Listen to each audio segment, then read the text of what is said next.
ngasi ingagi taraga taruk ni panba nongmaijing jungi tang kuntaru English ngani kungamari yahen Brahma YouTube channel asigi question and answer wahang paukung gi tawrumda khwai punu putaramna oksari ngasigi lokusariba wahang singasigi ahan bada jondi besna pukat pirakba wahang si samudra panting bada nung matakta ram iraga thambada samudra imaida nung du tawduna leibagi wafam oina atopa singdagi tajaki masibu karamna tawbano libiriba wari asidadi asigumba wafamsi panba thengnadi masigi matangda khangbiningbagi motni phongdokpiraibasi jonde besna pukhatpiraiba wafam asi hoi kabi mot yambanina magi tongan bamawongda leramba yai adubu lijariba Balmiki ni iba ramayan wari sigi manungdadi nungda ram mayek iraga thamkibagi wafam asi leiti maruina pan thingba matamda sakibasi anuba hujik matamgi technology haigadra samudra pan thingpamdagi nung ni gaidana hujik porak tana kanagumba na tawi adu larik suna piribadi nung wa u ching leibak yong mayam dun pangonda holo aga matamduda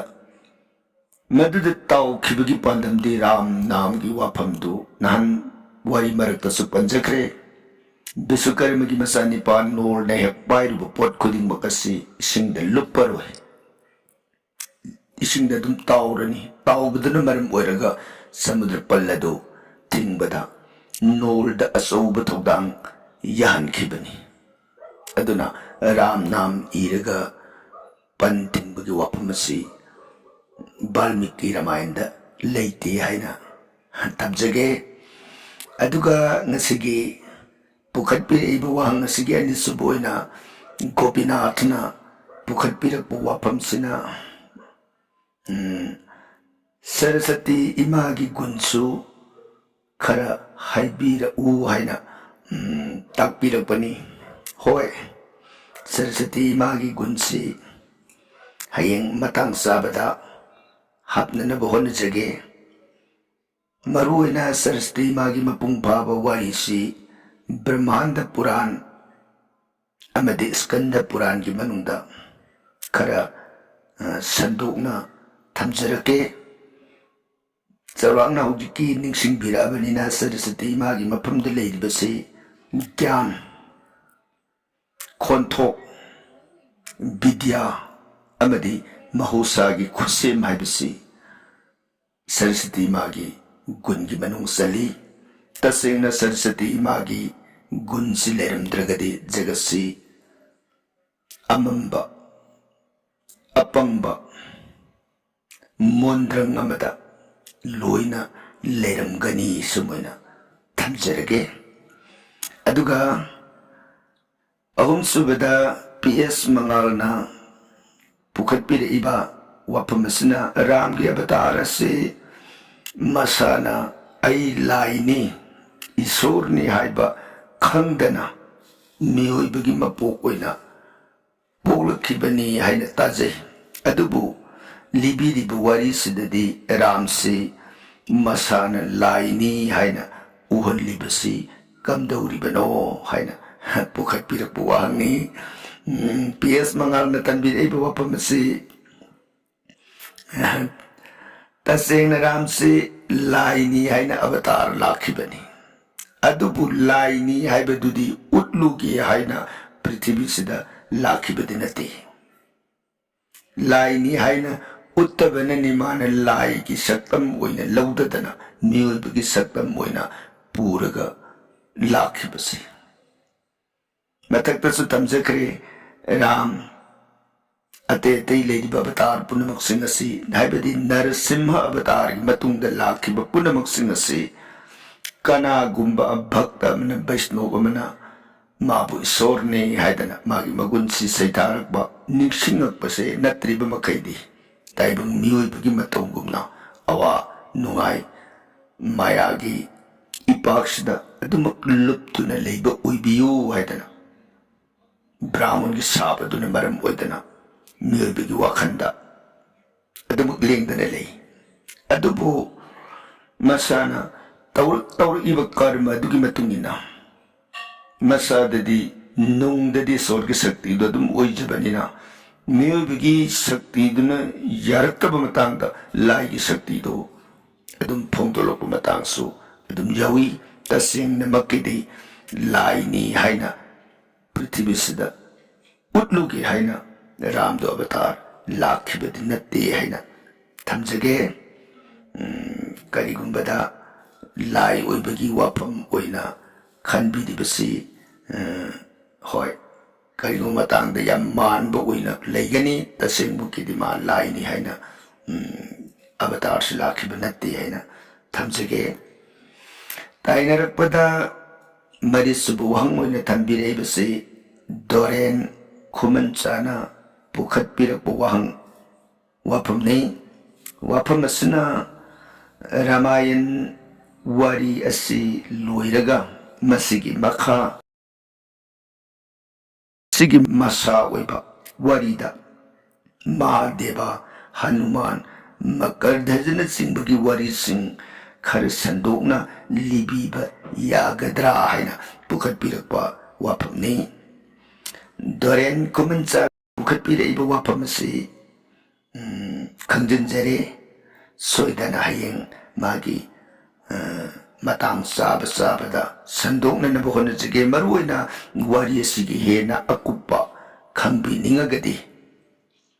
hayeng satjara kadulbu wari ki paring sige wangmada haibadi puran taranipan gi manungda siba puran lirakpa matanda soidana mahadevaga hanumanga amadi makodhajaga leinariba mari akupa wari wakhong sing asi sandokna लीननब होनजरके ताइनरकपदा मंगा सुबा वहंग ओइना पुखतपिरइबसना N L खुमनगी वाफमनि एलेन खुमनना तापिरदिब वाफमसना हनुमानदा श्रीरामना योंग हाइना कौबा वहायसी खजितंग ताबदा नुंगाइतब लोन ओइना ताइ योंग ओइरबसु श्रीरामना हनुमान से मसा ओइना अवांग बथाकता लौखतपिख्रबनि मसिबु योंग हाइदब यारोइदरा हाइबगी वाफमनि मसिगी पाकुमसे नान ममांगदसु थमजखरे एलेन कुमनगी कमेंटुगी मखादुदा अदुबु ngasisu naunana amukana tamjage chumi masi ताब मतंदा हेक नुंगाइतब फजदब लोंदा ओइना उइ अदुबु मुन्ना खंथरुरगदि मपादुना मसादुदा नुंसीना कौब मिंगौसिदि अदुम फजनबु कौरसु फजदनबु कौरबसु इयाइ याइ हाइना समना खंदोगदि थोदोना काइदब्रा हाइना सु खंजै अमरोमदा वाफमसी वाल्मीकि रामायण अतोपा कृतिवासी रामायण राम ने लेदिबा योंग मयाम अदुगी मफमददि योंग एबा वहिसी अमुक्ता सिजनदि अदुबो हनुमान दुदि मागे नुंसीबा मागा थोदोंना मसाने हेबि वाखनदुदा लेबनिना योंग हाइना हाइबा वहिसी अदुम सिजनी अदुगा हनुमान हाइना सिजनबसु यावी कपी मनी हाइना सिजनबसु यावी कपी हाइबा शब्द खोंथोक्सिमक अदुम योंग हाइरिबनि कपी मनी हाइबदि योंग मरक्तगी मनी ओइबा हाइना सुमाइ तौदना धबली हाइबसु ꯅꯨꯡꯁꯤ ꯊꯣꯏꯕꯒꯤ ꯑꯥꯔꯊ ꯄꯨꯏ ꯑꯗꯨꯝ ꯍꯥꯏꯕꯅꯤ ꯑꯗꯨꯅ ꯃꯁꯤꯗ ꯊꯣꯏꯗꯣꯛꯅ ꯑꯗꯒꯤ ꯑꯃꯔꯣꯝꯗ ꯑꯃꯨꯛ ꯑꯣꯖꯥꯁꯤꯡꯅꯁꯨ ꯁꯨꯝ ꯇꯝꯕꯤꯔꯝꯕꯗꯁꯨ ꯌꯣꯡ ꯌꯣꯡ ꯍꯥꯏꯕ ꯋꯥꯠꯁꯤ ꯑꯗꯨꯝ ꯁꯤꯖꯤꯟꯅꯕ ꯌꯥꯎꯕ ꯑꯣꯖꯥꯒꯤ ꯃꯇꯧ ꯇꯝꯖꯕ ꯑꯣꯏꯅ ꯍꯥꯏꯐꯦꯠ ꯇꯥꯕ ꯃꯇꯝꯗꯕꯨꯗꯤ ꯐꯖꯗꯕ ꯂꯣꯟꯗꯥ ꯑꯣꯏꯅ ꯇꯥꯔꯒꯁꯨ ꯃꯄꯥꯗꯨꯅ ꯅꯨꯡꯁꯤꯅ ꯍꯥꯏꯕꯒꯤ ꯃꯑꯣꯡꯗ ꯑꯣꯖꯥꯁꯤꯡꯅ ꯑꯗꯨꯝ ꯍꯥꯏꯅꯔꯝꯕ ꯑꯣꯖꯥꯒꯤ ꯃꯇꯧ ꯇꯝꯖꯕ ꯑꯣꯏꯅ ꯍꯥꯏꯖꯈꯤꯕꯅꯤ ꯍꯣꯏ ꯐꯖꯕ ꯋꯥꯠꯂꯤ ꯍꯥꯏꯅ ꯈꯟꯕ ꯋꯥꯍꯩꯁꯤ ꯌꯥꯔꯤꯕ ꯃꯈꯩ ꯍꯥꯏꯗꯅꯅꯕꯗꯤ ꯍꯣꯠꯅꯖꯒꯦ ꯑꯗꯨꯕꯨ ꯑꯣꯖꯥꯒꯤ ꯃꯇꯧ ꯇꯝꯖꯕꯅ ꯀꯔꯤꯒꯨꯝꯕꯗ ꯃꯔꯛ ꯃꯔꯛꯇ ꯍꯦꯛ ꯍꯥꯏꯈꯤꯕ ꯌꯥꯎꯔꯒꯁꯨ ꯄꯨꯛꯆꯦꯜ ꯆꯥꯎꯅ ꯉꯥꯛꯄꯤꯒꯅꯤ ꯃꯄꯥꯅ ꯃꯆꯥꯕꯨ ꯅꯨꯡꯁꯤꯅ ꯀꯧꯕ ꯃꯤꯡꯒꯧꯅꯤ ꯁꯨꯃꯥꯏꯅ ꯂꯧꯕꯤꯌꯨ ꯍꯥꯏꯅ ꯑꯦꯂꯦꯟ ꯈꯨꯃꯟꯒꯤ ꯃꯐꯝꯗ ꯍꯪꯒꯠꯆꯔꯤ ꯑꯗꯨꯒ ꯉꯁꯤꯒꯤ 6ꯁꯨꯕ ꯑꯔꯣꯏꯕ ꯋꯥꯍꯪ ꯑꯣꯏꯅ ꯄꯨꯈꯠꯄꯤꯔꯛꯏꯕꯁꯤꯅ ꯆꯟꯗ꯭ꯔꯖꯤꯅꯤꯒꯤ ꯋꯥꯔꯤ ꯑꯁꯤ ꯔꯥꯃꯥꯌꯟꯁꯤꯗ ꯃꯇꯧ ꯀꯔꯝꯅ ꯂꯤꯕꯤꯔꯛꯏꯕꯅꯣ ꯋꯥꯔꯤꯁꯤꯅ ꯐꯩꯔꯦꯡꯅꯅ ꯆꯠꯈꯤꯕꯒꯨꯝ ꯑꯣꯏꯍꯟꯗꯅ ꯔꯥꯃꯥꯌꯟꯒꯤ ꯋꯥꯔꯤꯒꯤ ꯄꯔꯤꯡꯁꯦ ꯇꯥꯖꯅꯤꯡꯕꯗ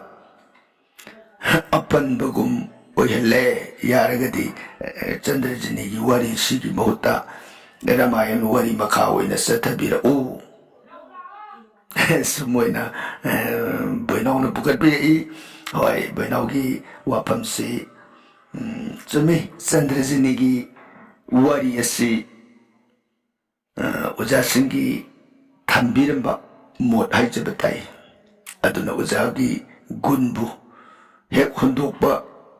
ꯉꯝꯖꯗꯗꯅ ꯋꯥꯔꯤ ꯃꯇꯥꯡ ꯑꯁꯤ ꯊꯝꯖꯈꯤꯕꯅꯤ ꯇꯁꯦꯡꯅ ꯔꯥꯃꯥꯌꯟꯒꯤ ꯃꯅꯨꯡꯗ ꯍꯥꯏꯕꯗꯤ ꯕꯥꯜꯃꯤꯛꯅ ꯏꯕ ꯔꯥꯃꯥꯌꯟꯗꯁꯨ ꯀ꯭ꯔꯤꯇꯤꯕꯥꯁꯤꯅ ꯏꯕ ꯔꯥꯃꯥꯌꯟꯗꯁꯨ ꯇꯨꯂꯁꯤꯗꯥꯁꯅ ꯏꯕ ꯔꯥꯃꯥꯌꯟꯗꯁꯨ ꯃꯥꯏꯀꯦꯜ ꯃꯙꯨꯁꯨꯗꯟ ꯗꯠꯇꯒꯤ ꯃꯦꯘꯅꯥꯊ ꯕꯣꯙ ꯍꯥꯏꯅ ꯃꯤꯡꯊꯣꯟꯕ ꯔꯥꯃꯥꯌꯟ ꯑꯗꯨꯗꯁꯨ ꯑꯃꯠꯇ ꯆꯟꯗ꯭ꯔꯖꯤꯅꯤꯒꯤ ꯋꯥꯔꯤ ꯃꯇꯥꯡ ꯑꯁꯤ ꯌꯥꯎꯗꯦ ꯑꯗꯨꯕꯨ ꯋꯥꯔꯤꯒꯤ ꯃꯇꯥꯡ ꯑꯁꯤ ꯀꯔꯝꯅ ꯂꯧꯈꯠꯆꯈꯤꯕꯒꯦ ꯍꯥꯏꯕꯒꯤ ꯆꯥꯎꯔꯥꯛꯄ ꯅꯨꯡꯒꯤ ꯑꯣꯏꯕ ꯋꯥꯍꯟꯊꯣꯛ ꯑꯃꯗ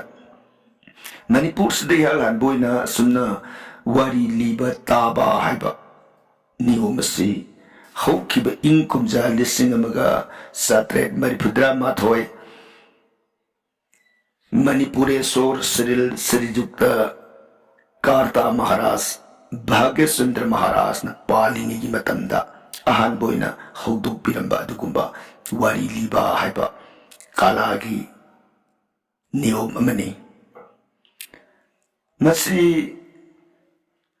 कार्ता श्री भाग्यचंद्र इनिंग थौना असम लेपा की तेखाउदा समू फाब हक्तता मतंदुदा असम की खरदा ग्राम है कोबा खुंगंग नमकी मनुंदा लेरंबा श्री जीवराम शर्मा हाइबा ओजासी लमदमदुदा वारी लिबा हाइबा दिवमसिदा लमदमदुगी मियामना ओजासिन लिबा वारी सि तानरंबा मदुबु अखोइगी इनिंग थौना तारुबदगी असम तेखाउदा वारी सि मणिपुरदसु एगी लेरिबा प्रजासिंगदुदा ताहनगे हाइबा वाखंदा ओझा जीवराम से मणिपुरदा इनिंगथौ भाग्यचंद्र महाराज ने पुरक्तना मणिपुर के सना कोनु मानतोपता लीरगा अहान बोइना मणिपुर की मियाम सिबु सौभागी लेतेंग भाबोक ओहंदना रामायण महाभारत भागवत सनी पंचाली लक्ष्मी चरित